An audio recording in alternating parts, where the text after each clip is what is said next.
ऐलनाबाद की जो सीट है वो खाली हो गई थी और हालांकि वक्त 27 तक पूरा हो जाना चाहिए था, 27/7 तक जुलाई में, लेकिन कोविड के चलते चुनाव में देरी हुई और चुनाव आयोग ने इसकी डेट निर्धारित कर दी 30 अक्टूबर।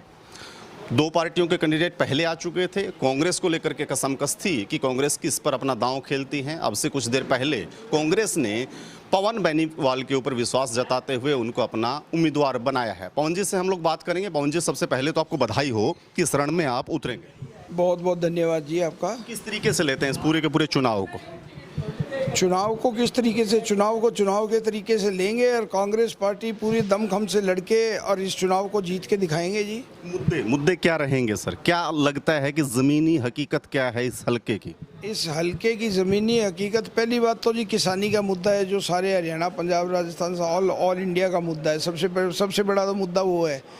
उसके बाद बेरोज़गारी मुद्दा है, उसके बाद भ्रष्टाचार मुद्दा है, उसके बाद हमारे एरिया में सेम की बड़ी समस्या है। जो 30,000 एकड़ ज़मीन हमारे एरिया में सेम में डूबी हुई है। और आखिरी हमारा एरिया जो है 90 किलोमीटर लंबा हल्का है, ये बिल्कुल राजस्थान बॉर्डर के साथ साथ लगता एरिया है। नहरों में पानी नहीं है,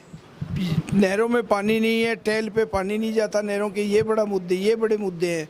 मेन मुद्दे तो ये हैं, बाकी और भी बहुत सारे मुद्दे हैं। मेन मुद्दे ये मुद्दे लेके हमें चुनाव लड़ेंगे। शिक्षा, स्वास्थ्य, रोजगार, जो बेसिक मुद्दे हैं, किस तरीके से हल्के को 90 के 90 विधानसभा में आंकते हैं? देखिए जी, शिक्षा में, स्वास्थ्य में हमारा एरिया बहुत पिछड़ा हुआ है। यहाँ पे अगर हॉस्पिटल है तो डॉक्टर नहीं है, स्कूल है तो टीचर नहीं है, और स्कूलों की हालात बहुत जर्जर है। पुराने स्कूल हैं, पता नहीं कब के बने हुए हैं, सब गिरने वाले स्कूल हैं। ये बड़ा मुद्दा है। और भी बहुत सारे मुद्दे हैं, ये सब लेके चलेंगे। जितने भी मुद्दे हैं सब लेके चलेंगे।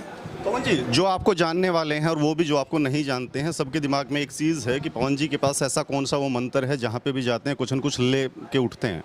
आप बीजेपी में आए, टिकट मिली, उसके बाद आप चेयरमैन बने और कांग्रेस में आए हुए मुश्किल से 1 सप्ताह आपको हुआ है। इसी बीच में आप टिकट ले गए, दिग्गजों को दरकिनार करते। देखिए जी, ये तो कांग्रेस पार्टी की लीडरशिप की सोच है। उन्होंने कुछ ना कुछ मेरे में देखा होगा, या मैं तो यही कहूँगा, ये टिकट मेरे को नहीं, ये जनता को टिकट मिली है। जो मेरे पीछे मैंने 2 इलेक्शन लड़े हैं, एक में 57,000 वोट आए, एक में 45,000 वोट आए, वो भी एक सीएम के उम्मीदवार के सामने। तो मैं तो कहूँगा इन्हीं कारणों से कांग्रेस लीडरशिप ने कुछ ना कुछ देखा है। उन्होंने ग्राउंड रिपोर्ट में या सर्वे करवाए होंगे, और ज़रूर सर्वे करवा के और कुछ देख के ही मेरे को टिकट दी है। किससे आप मानते हैं, इनेलो से या फिर गठबंधन से? देखिए जी, गठबंधन के तो बहुत बुरे हाल हैं। आज भी गठबंधन के उम्मीदवार श्री गोविंद कांडा जी चुनाव अपना नॉमिनेशन भर के आए थे, तो कितना उनका विरोध हुआ वो आपने ज़रूर देखा होगा। अगर आप वहाँ पे गए होंगे आपने देखा होगा कितना विरोध था उनका।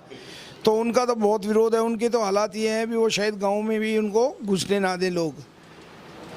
और रही कई बात इनेलो की, तो इनेलो की तो जी जिस मुद्दे पे अभय सिंह ने इस्तीफ़ा दिया था वो मुद्दा तो पूरा हुआ नहीं। उन्होंने कहा था तीनों काले कानून जब तक वापस नहीं होते मैं इस्तीफ़ा देता हूँ। वो तीनों काले कानून वापस नहीं हुए और उन्होंने इलेक्शन में फिर तैयार हो गए। अपनी खुद की पंचायत बुला के कहते कि अपने आदमियों से कहलवा के भी टिकट अभय सिंह को दिलवाए जाए। अगर उस मुद्दे पे आप देखो तो मुद्दा तो मैंने भी सरकार में 3.5 साल पड़े थे। मैंने भी भाजपा, अगर सरकार छोड़ के, मैं तो सरकार में था, मैंने सरकार छोड़ के और किसानों के मुद्दे पे मैंने भी पार्टी त्याग के और कांग्रेस ज्वाइन करके अब इलेक्शन लड़ूंगा।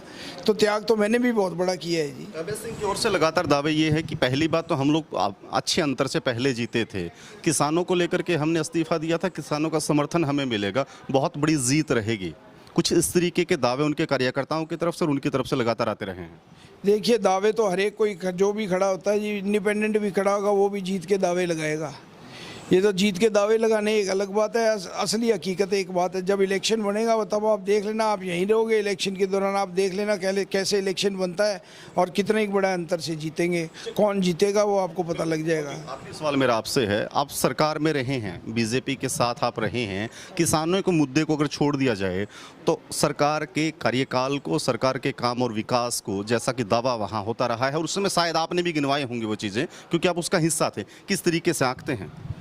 देखिए जी, किस विकास की जहाँ तक बात है, मैंने देखा है, मैं इसीलिए मैंने किसानों का मुद्दा और जो ये बातें सीएम अनाउंसमेंट बहुत हुई लेकिन धरातल पे कोई काम नहीं हुए।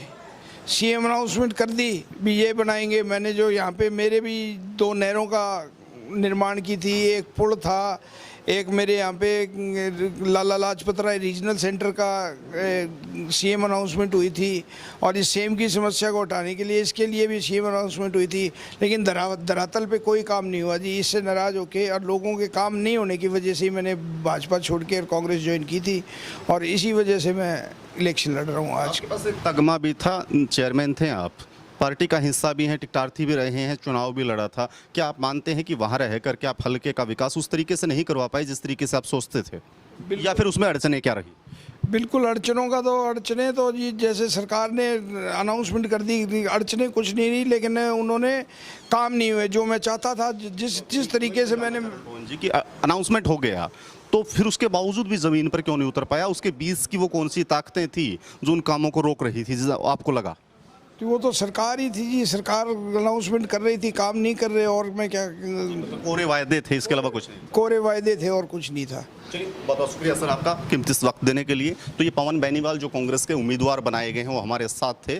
खुल करके राजनीति के जो पहलू हैं ये बीजेपी में भी रहे हैं और इसमें कांग्रेस में भी हैं, उन तमाम मुद्दों पर बेबाकी से बात हुई है और लगातार इसी तरीके के अपडेट्स और जानकारियों के लिए आप जुड़े रहें दाइंग के साथ। और अगर आप इस खबर को फेसबुक पर देख रहे हैं तो हमारे पेज को लाइक करें और अगर आप इसे यूट्यूब पर देख रहे हैं तो हमारे चैनल को सब्सक्राइब करें। इसके अलावा इंस्टाग्राम और ट्विटर पर भी दाइंग है आपको बेबाक तरीके से खबरें रियल समय में पहुंचाता है। अपने सहयोगी अजीत के साथ मैं रुद्रा राजेश कुंडू, ऐलनाबाद।